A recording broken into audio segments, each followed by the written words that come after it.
Moi, personnellement, je suis choqué des musulmans qui connaissent des feuilletons, des films, des séries, qui connaissent les matchs de football, des joueurs, des supporters, des scores, et qui est ignorant de sa connaissance religieuse. On va ici choquer. Qu'est-ce que tu vas dire à Dieu? Dieu, le football était plus important que la religion. Les novelas, la musique que j'ai mémorisée dans ma tête était plus important que le Coran. Qu'est-ce que tu vas dire à Dieu? Quel argument tu vas avoir? Est-ce que tu as préparé certains arguments pour pouvoir répondre à Dieu lorsque Dieu va te poser la question? Et je t'ai donné le temps, et je t'ai donné la vie, et je t'ai donné la santé. Et qu'est-ce que tu as fait? Football, feuilleton, musique, divertissement. Au fait, à la base, c'est pas interdit. C'est pas interdit le divertissement. C'est pas interdit de regarder le football. C'est pas interdit de regarder les feuilletons. On est tous d'accord.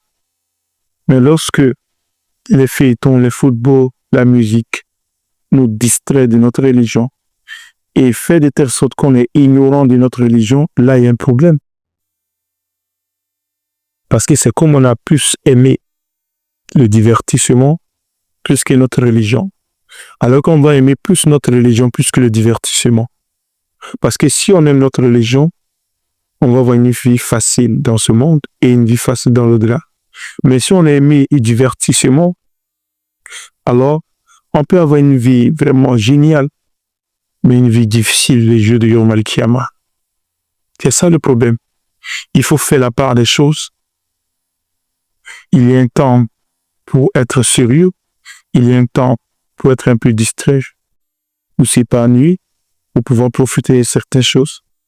Mais se focaliser seulement sur le divertissement, sur les choses de distraction, Wallah, c'est de ce mode de doigts.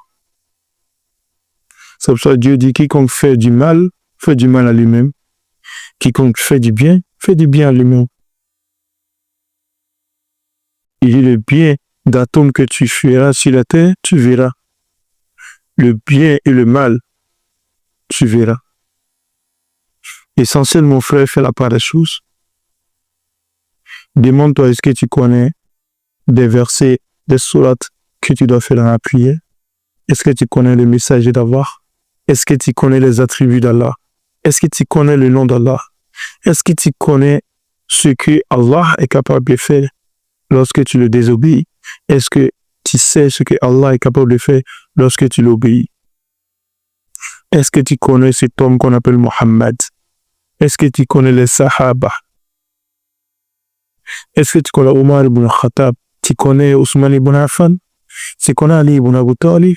Tu connais Zayd ibn Harissa? Tu connais Bilal ibn Rabah? Alors cherche à le connaître.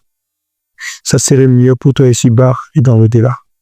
Tu sais, on sera la prochaine, Inch'Allah.